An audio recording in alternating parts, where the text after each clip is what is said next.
Bienvenidos a mi buzón del terror. Mi nombre es Dorian, y esta noche abriré contigo 5 cartas que jamás debieron ser escritas.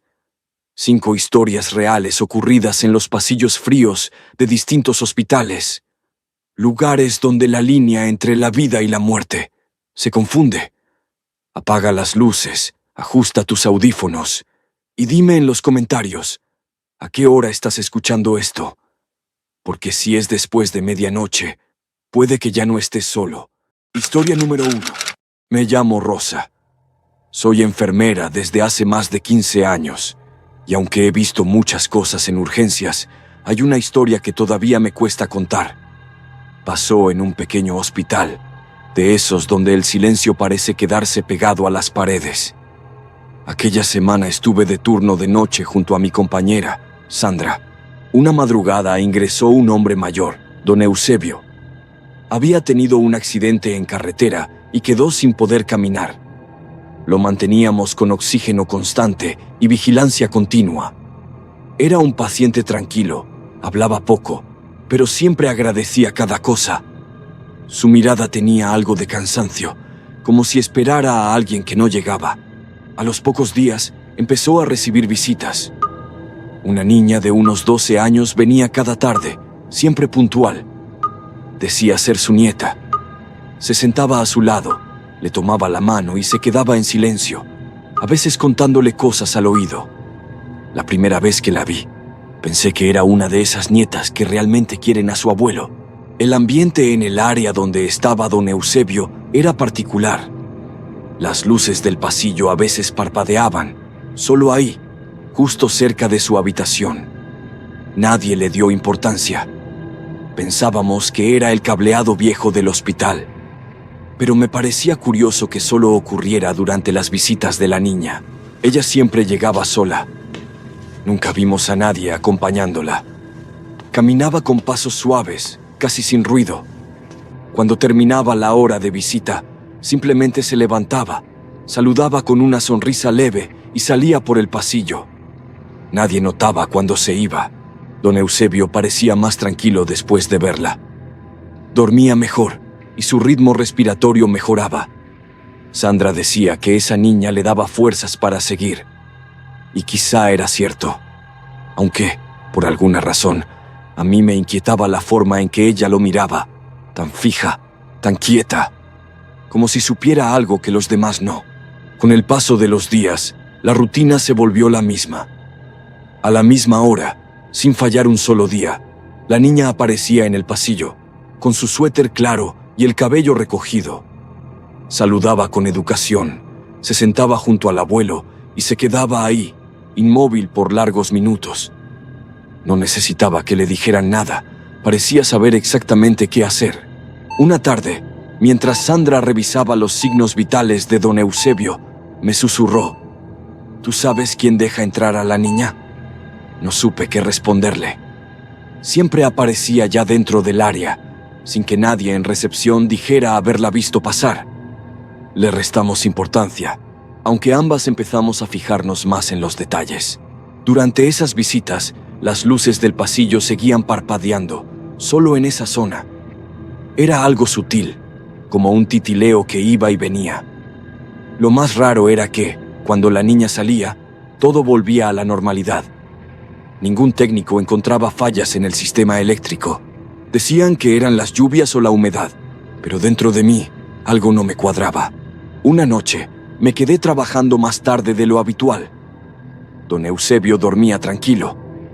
De pronto, escuché pasos suaves en el pasillo. Eran las 3 de la mañana y las visitas estaban prohibidas a esa hora. Salí a mirar y al fondo, por un instante, creí ver una silueta pequeña junto a la puerta de su habitación. Cuando parpadeé, ya no estaba. Al día siguiente, Sandra mencionó que la niña había vuelto a aparecer en la tarde, como si nada. Dijo que la vio sentarse al borde de la cama, peinarle el cabello a su abuelo y luego quedarse mirándolo. Esa tarde, don Eusebio sonrió por primera vez desde que llegó. Pero su mirada no era de alivio. Era una mezcla extraña de tristeza y calma. Empezamos a sospechar que algo no encajaba. No sabíamos quién era esa niña, ni de dónde venía.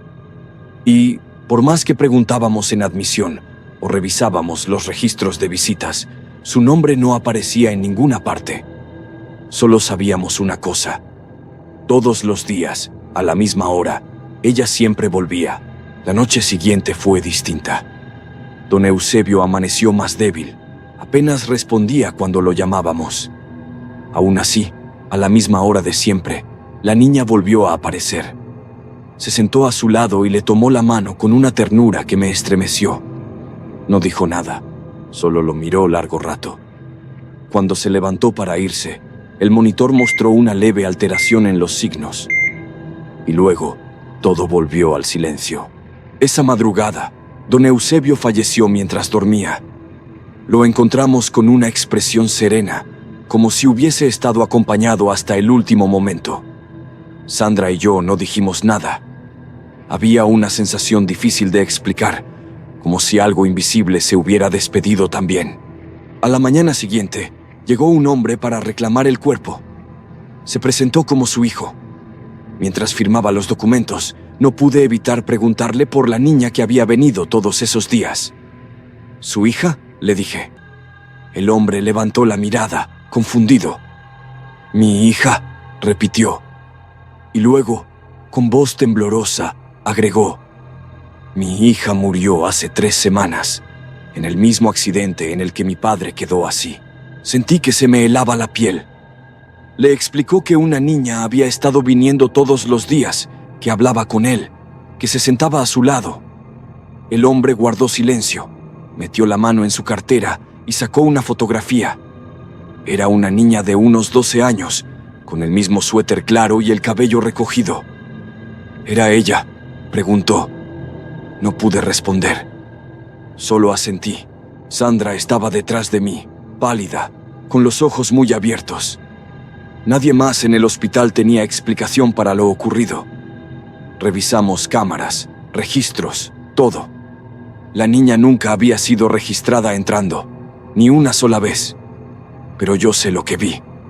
Sé que cada tarde, esa niña estuvo ahí. Desde entonces, cada vez que paso frente a la habitación donde estuvo don Eusebio, miro hacia adentro.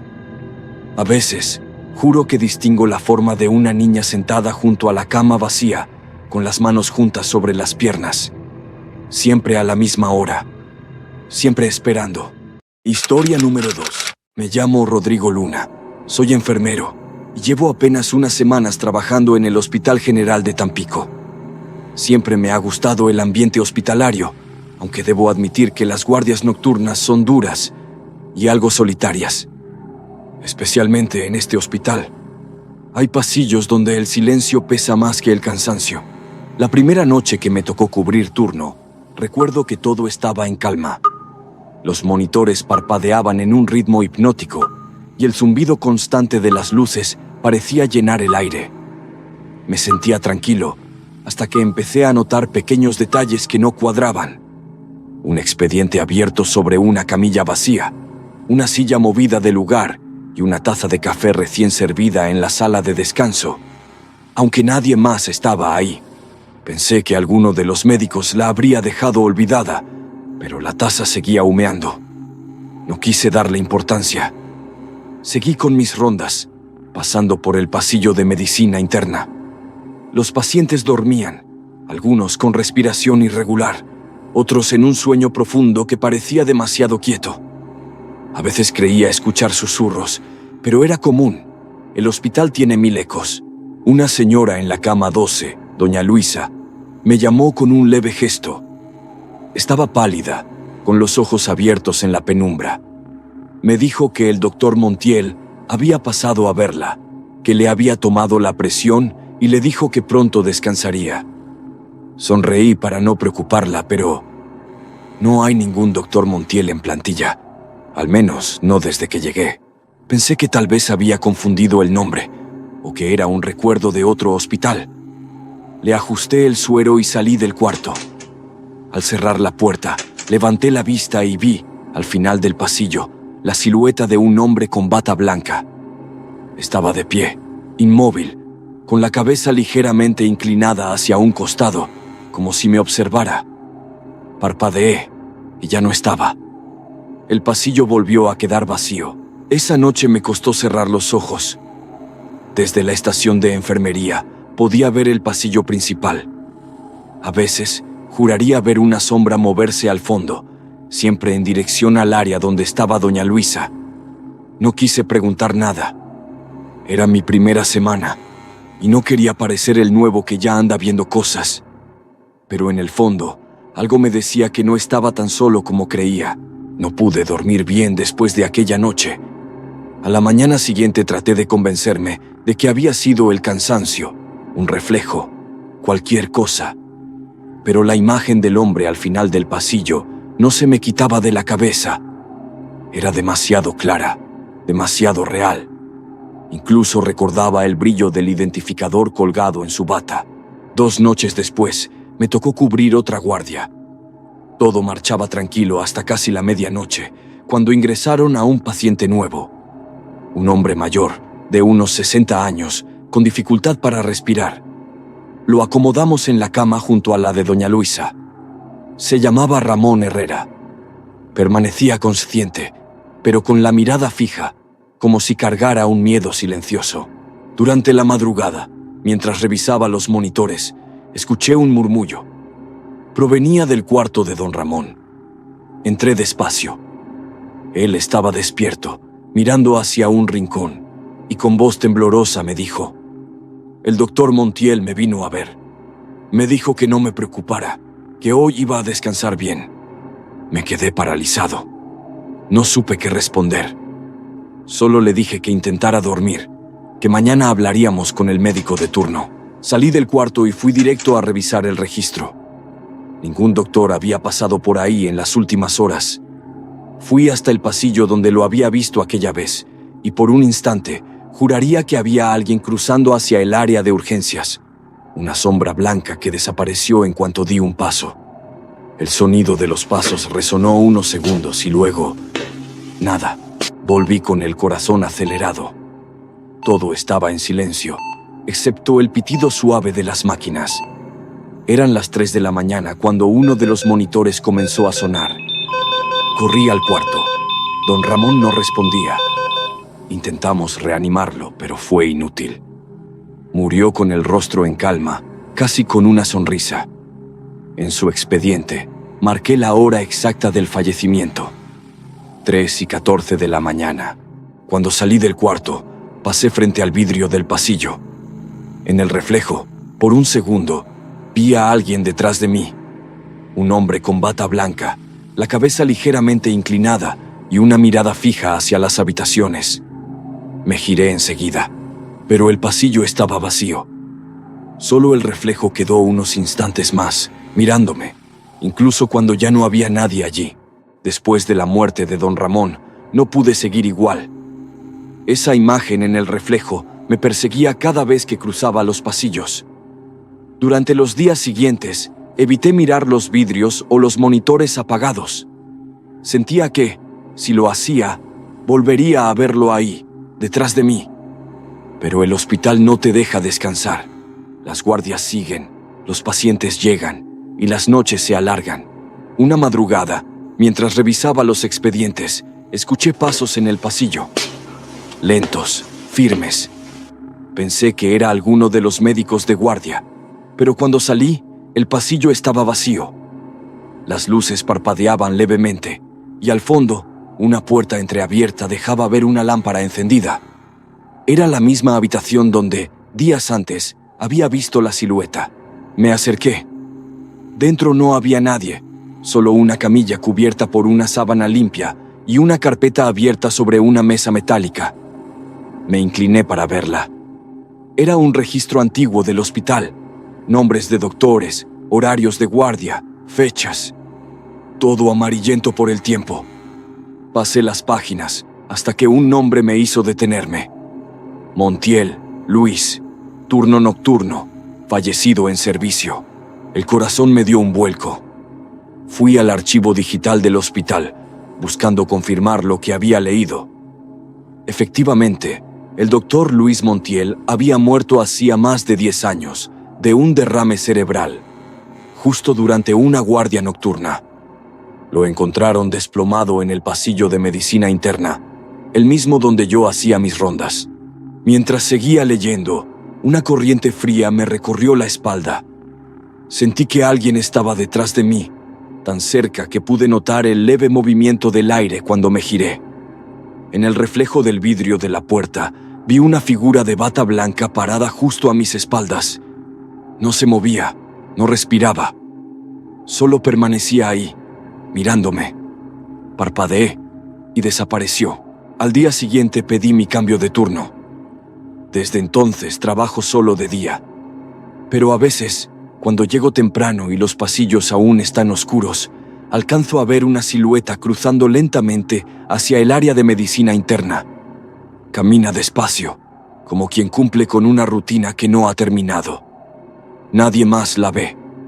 Nadie más la menciona.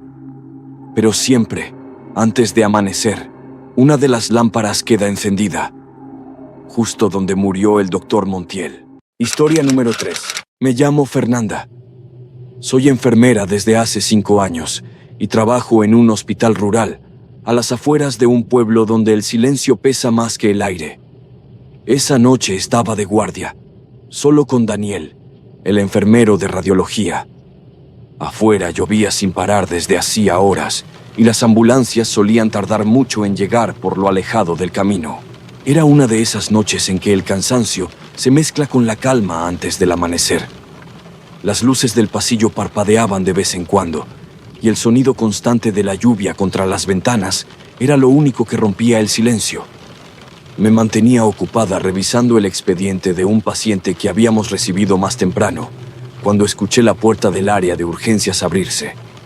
Al principio pensé que era Daniel, pero cuando levanté la mirada vi a un joven entrar caminando. Tenía la ropa pegada al cuerpo, empapada, y el cabello enmarañado. En su frente había una herida abierta, seca, como si llevara horas así. No dijo nada.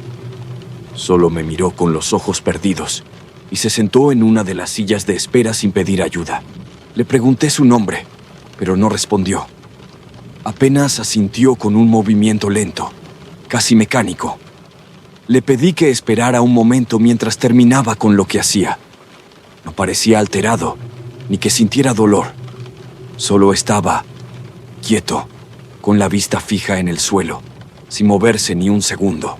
Cuando al fin me acerqué para atenderlo, noté algo que me hizo dudar. Su piel estaba demasiado fría, incluso para alguien que venía de la lluvia. Le pasé una gasa húmeda por la frente y sentí cómo el temblor me recorría los dedos. Intenté tomarle el pulso, pero era tan débil que tuve que buscarlo varias veces. Aún así, respiraba. Muy lento, pero respiraba. Le dije que iba a traer un vendaje limpio y salí un momento del consultorio. En ese instante, las luces del pasillo comenzaron a parpadear con más fuerza. Desde el fondo del área de hospitalización se oyeron sonidos apagados, como quejidos. Pensé que sería el viento colándose por alguna ventana mal cerrada. Pero cuando volví al consultorio, la camilla estaba vacía. Me quedé quieta en la puerta, con la mirada clavada en la camilla vacía. El vendaje aún estaba sobre la mesa, abierto, y las gasas que había usado seguían ahí. Pero él no. Caminé despacio por el pasillo, tratando de convencerme de que tal vez había ido al baño o al área de espera. Sin embargo, el piso seguía igual, seco, sin huellas recientes.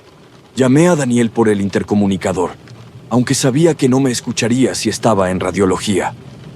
Aún así, le pregunté si había visto a un paciente joven, con una herida en la cabeza. Tardó unos segundos en responder. No ha llegado nadie, Fer. Estoy solo acá. Me quedé mirando el aparato, esperando que dijera algo más. Pero no lo hizo.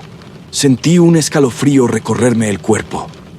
Revisé las puertas del pasillo una por una, incluso las habitaciones vacías. Todo estaba en orden, pero el silencio se había vuelto distinto. Ya no era tranquilo, sino pesado, como si el lugar esperara algo. Las luces seguían parpadeando y por momentos el sonido de la lluvia parecía detenerse. Pasé frente al área de hospitalización, donde no había pacientes esa noche. De pronto, escuché un leve golpe en una de las puertas, como si alguien hubiera tocado con los nudillos. Corrí a abrir, pero dentro no había nadie. Solo la cama perfectamente hecha y los monitores apagados. La sensación de que alguien me observaba desde algún punto del pasillo se hizo cada vez más fuerte. Volví al consultorio, respirando rápido. En el suelo noté unas pequeñas manchas oscuras, secas, que antes no estaban. Seguí el rastro hasta la puerta principal, pero se perdía a medio camino. Me quedé allí, con el corazón acelerado, sin entender qué estaba pasando. Nadie había entrado ni salido. Y sin embargo, había estado hablando con alguien hacía menos de 10 minutos. Pensé en avisar a seguridad, pero en ese hospital solo quedábamos Daniel y yo. Antes de decidir qué hacer, se escuchó un golpe fuerte en la entrada. Corrí hacia allá, y a lo lejos vi las luces de una ambulancia acercándose entre la lluvia. Por un momento sentí alivio, pero mientras observaba cómo se detenía frente a la puerta, tuve la sensación de que no venía a traer a nadie vivo. La ambulancia se detuvo justo frente a la entrada, y las luces rojas se reflejaron en los charcos del estacionamiento. Salí con una manta en las manos, intentando recuperar la calma. Los paramédicos bajaron deprisa, empapados, y abrieron la parte trasera del vehículo. Uno de ellos me miró y dijo con voz baja: «Lo encontramos en la carretera, sin signos vitales». Me acerqué para ayudar. Levantaron la camilla, cubierta con una sábana blanca, y entramos al área de urgencias. Todo se sentía más frío que antes. Les pedí que la colocaran en el consultorio donde había atendido al joven hacía apenas unos minutos. No quise pensarlo, pero una parte de mí ya lo sabía. Mientras firmaba el ingreso del cuerpo, los paramédicos comentaban que el accidente había sido feo. «Parece que llevaba horas muerto cuando lo encontramos», dijo uno. Sentí cómo se me aflojaban las piernas. Sin decir nada, tomé los guantes y levanté un extremo de la sábana. No tuve que descubrirlo por completo. El cabello enmarañado, la herida en la frente, la misma ropa. Era él, el mismo muchacho que había visto entrar caminando, que había atendido y que, de alguna forma, se había desvanecido de mi consultorio sin dejar rastro. Me quedé inmóvil, sin poder respirar por unos segundos. Daniel llegó en ese momento, extrañado por el ruido. Le pregunté si recordaba haber visto al joven antes. Me miró confundido. «¿Cuál joven?», dijo. Le expliqué que había entrado, que lo senté en la sala, que lo había atendido. Pero Daniel juró que nunca lo vio, que las cámaras del pasillo no registraron a nadie entrando. No supe qué responder. Solo me quedé mirando el cuerpo, intentando buscar una lógica que no existía. Afuera seguía lloviendo, y el sonido del agua golpeando el techo parecía llenar todo el hospital. Esa noche terminé mi turno sin decir nada más.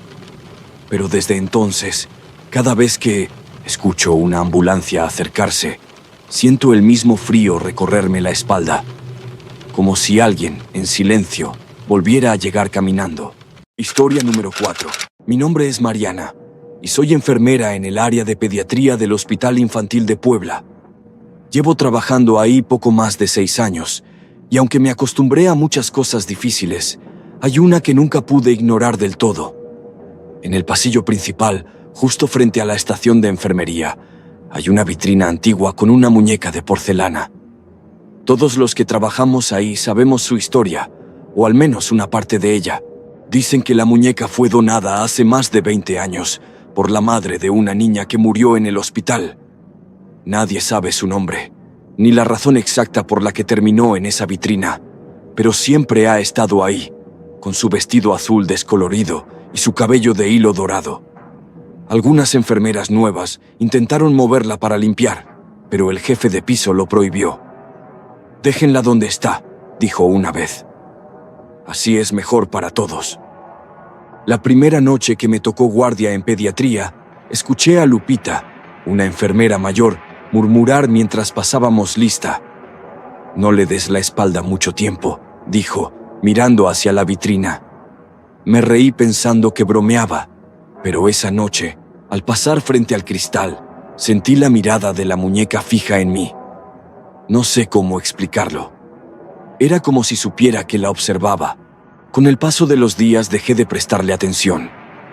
O al menos eso intentaba. Pero algo empezó a incomodarme. A veces, al llegar al turno de la madrugada, notaba que su cabeza no estaba en la misma posición que antes. Unas veces miraba hacia la derecha, otras hacia la puerta del cuarto de aislamiento.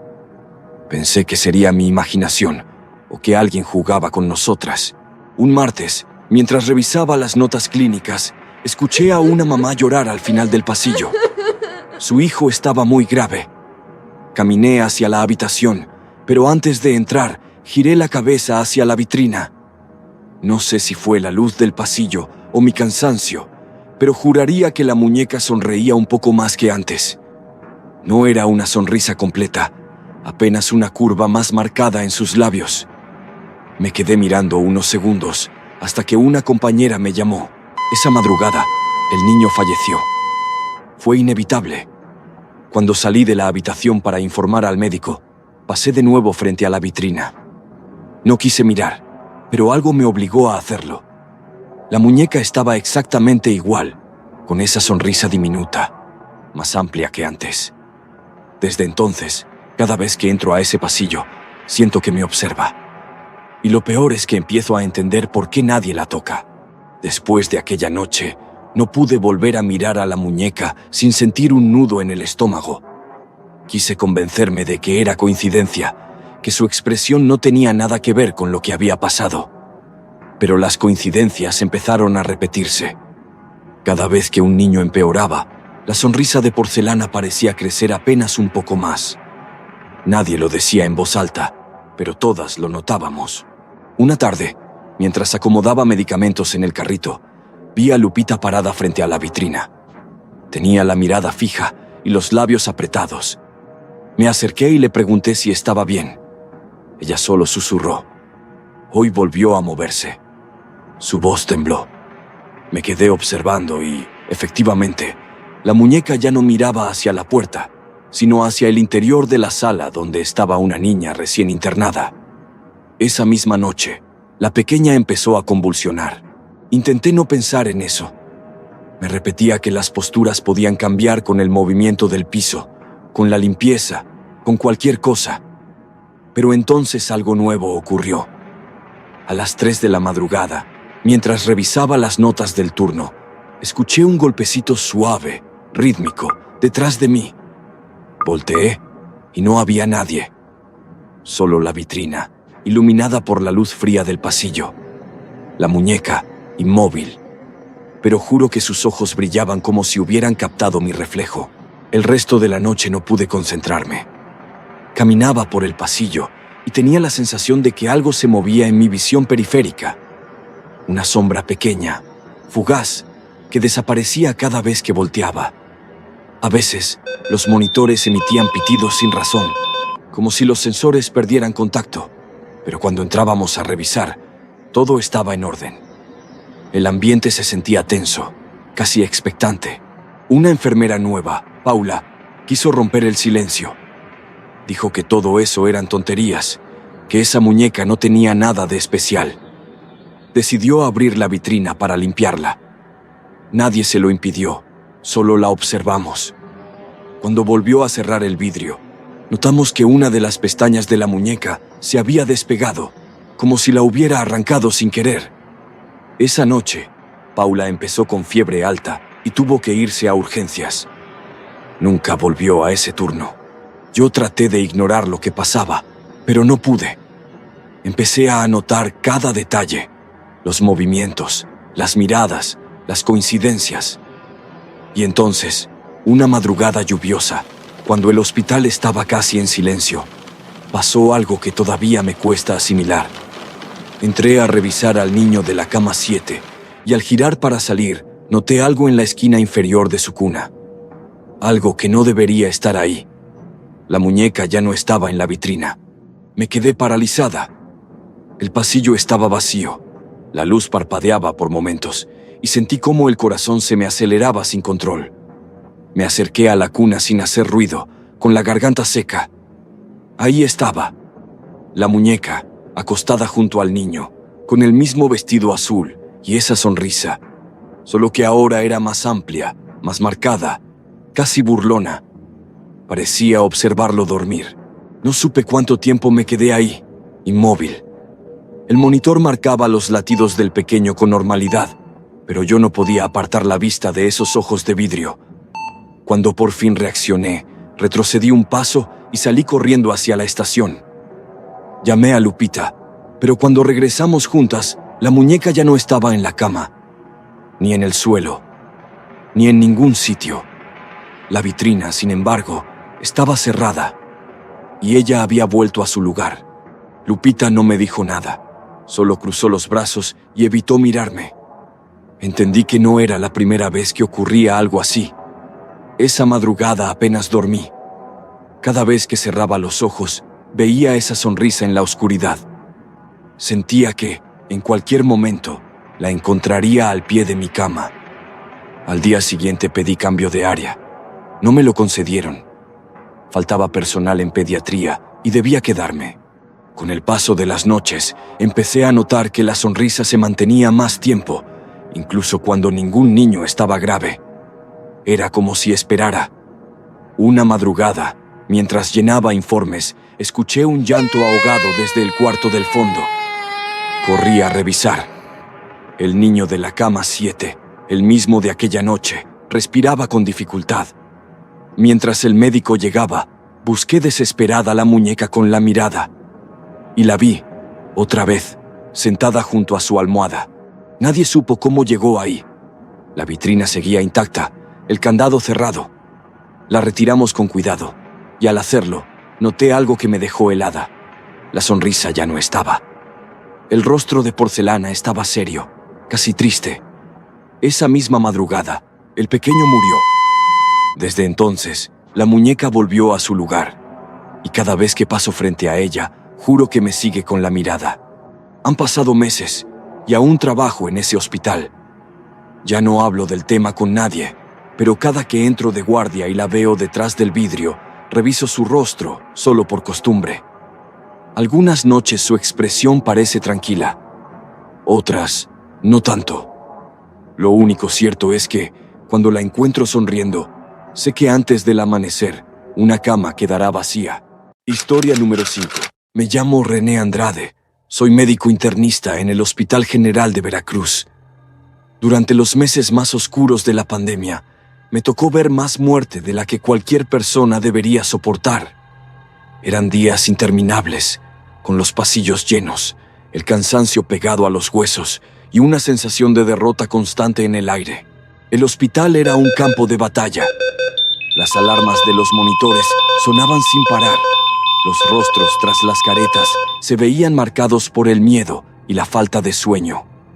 Había momentos en que ni sabíamos si era de día o de noche. Lo único que importaba era mantener viva la línea verde del monitor. Una mañana, mientras pasaba visita, una paciente anciana me tomó de la muñeca y me dijo que no quería dormir. Le pregunté por qué, y me respondió que había visto a una mujer vestida de negro al pie de su cama. Dijo que no podía verle la cara porque llevaba un velo. Pensé que deliraba por la fiebre, pero su expresión era demasiado lúcida para eso. Esa misma tarde, otro paciente mencionó lo mismo. Usó casi las mismas palabras. Una mujer con un velo negro. Me incomodó. No era normal que dos personas en diferentes cubículos coincidieran en algo tan específico. Cuando lo comenté en la estación, una enfermera bajó la mirada y me dijo que algunos también habían oído a los pacientes hablar de esa mujer. No quise darle importancia. Las noches eran largas y el miedo podía tomar cualquier forma. Sin embargo, comencé a notar que quienes decían haberla visto empeoraban en cuestión de horas. Pasaban de estar estables a críticos, sin causa aparente. Los monitores lo marcaban con una frialdad que dolía ver.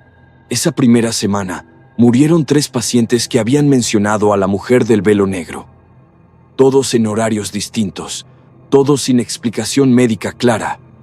Yo seguía negándome a creer que hubiera algo más detrás, pero con cada turno, con cada historia repetida, se hacía más difícil pensar que todo eran coincidencias. Los días siguientes se volvieron más pesados, no solo por la cantidad de pacientes, sino por la tensión que empezó a sentirse entre el personal. Nadie lo decía abiertamente, pero todos sabíamos que algo no estaba bien. Cada vez que alguien mencionaba haber visto a esa mujer, las enfermeras evitaban mirarse entre sí, como si compartieran un secreto que preferían callar. Una madrugada, mientras revisaba signos vitales, una enfermera me pidió hablar a solas. Me contó que, en su turno anterior, un paciente la llamó con pánico. Decía que una mujer cubierta con un velo negro había estado parada junto a su cama. Cuando fue a revisar, no encontró a nadie. A la hora siguiente, el paciente falleció sin causa aparente. Empecé a revisar los reportes y encontré más coincidencias. En cada caso había una nota, breve y escrita casi de forma rutinaria. Paciente menciona haber visto a una mujer vestida de negro. Nunca se reportaba personal externo en esos módulos, y tampoco había registros de visitas. Todo ocurría de madrugada, cuando el hospital quedaba casi en silencio. Quise comprobarlo por mí mismo. Pedí quedarme en aislamiento una noche entera, monitoreando a los pacientes más graves. Caminé los pasillos una y otra vez, anotando, revisando, escuchando. No vi a nadie, pero noté algo inquietante. En los módulos donde los pacientes habían dicho verla, las cámaras de seguridad mostraban fallas repentinas. Pequeños saltos en el video, justo antes de que las alarmas de los monitores se activaran. Cuando lo comenté con el jefe de guardia, me pidió que no insistiera. Dijo que estábamos todos agotados, que no buscara fantasmas donde solo había errores de sistema. Pero yo conocía ese tono. No era escepticismo, era miedo. El mismo miedo que noté en las miradas cansadas del personal que evitaba pasar solo por los pasillos más alejados. Las noches siguientes, varios pacientes siguieron mencionándola. Algunos decían que la mujer se inclinaba sobre ellos, otros que solo se detenía a observar. Todos coincidían en el mismo detalle. Su rostro nunca se veía. En cada guardia empecé a sentir una especie de anticipación, un silencio tenso antes de que sonara un monitor, como si algo invisible recorriera el hospital, eligiendo quién sería el siguiente. Después de tantas noches sin dormir bien, el cansancio empezó a pasarme factura. Había aprendido a vivir entre alarmas y respiradores, pero esa madrugada fue distinta. La mayoría de los pacientes estaban estables, y por primera vez en semanas sentí que podía sentarme un momento. Eran casi las 4 cuando me quedé dormido en la silla del módulo 3, con el expediente abierto sobre las piernas. Desperté sin saber cuánto tiempo había pasado. Todo estaba en silencio, más de lo normal. El reloj marcaba las 5:30. Me dolía el cuello y el zumbido de las máquinas era lo único que se escuchaba. Me incorporé despacio y al levantar la vista la vi. Estaba parada frente a mí, a menos de 2 metros. Llevaba un velo negro que le cubría completamente el rostro. No se movía, no decía nada. Solo estaba ahí, quieta, con las manos cruzadas frente al pecho, observándome. Sentí una presión en el estómago, no de miedo irracional, sino de algo más profundo, una especie de tristeza que no sabía explicar. No tuve valor de hablarle. Permanecimos así unos segundos, o quizá fueron minutos, no lo sé. El monitor del paciente más cercano comenzó a marcar un ritmo irregular. Di un paso hacia la cama, pero cuando volví a mirar al frente, ya no estaba.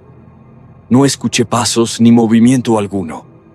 Solo el sonido plano del monitor, que segundos después se detuvo en línea continua. Me acerqué al paciente, sin encontrar explicación. Todo había pasado en silencio, como si alguien hubiera apagado una luz. Revisé los signos, la hora, los registros, y entonces noté algo que me dejó sin aliento.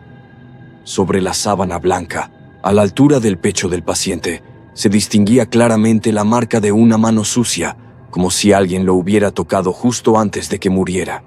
No dije nada. Solo cubrí el cuerpo, llené el reporte y seguí con mi turno, como si nada hubiera pasado. En esos días no había espacio para detenerse a pensar. Desde entonces, cada vez que un monitor se apaga en medio de la madrugada, levanto la vista esperando verla de nuevo, caminando entre las camas, silenciosa, haciendo su trabajo, igual que yo. Gracias por quedarte hasta el final. No olvides suscribirte y acompañarme en la siguiente noche de terror.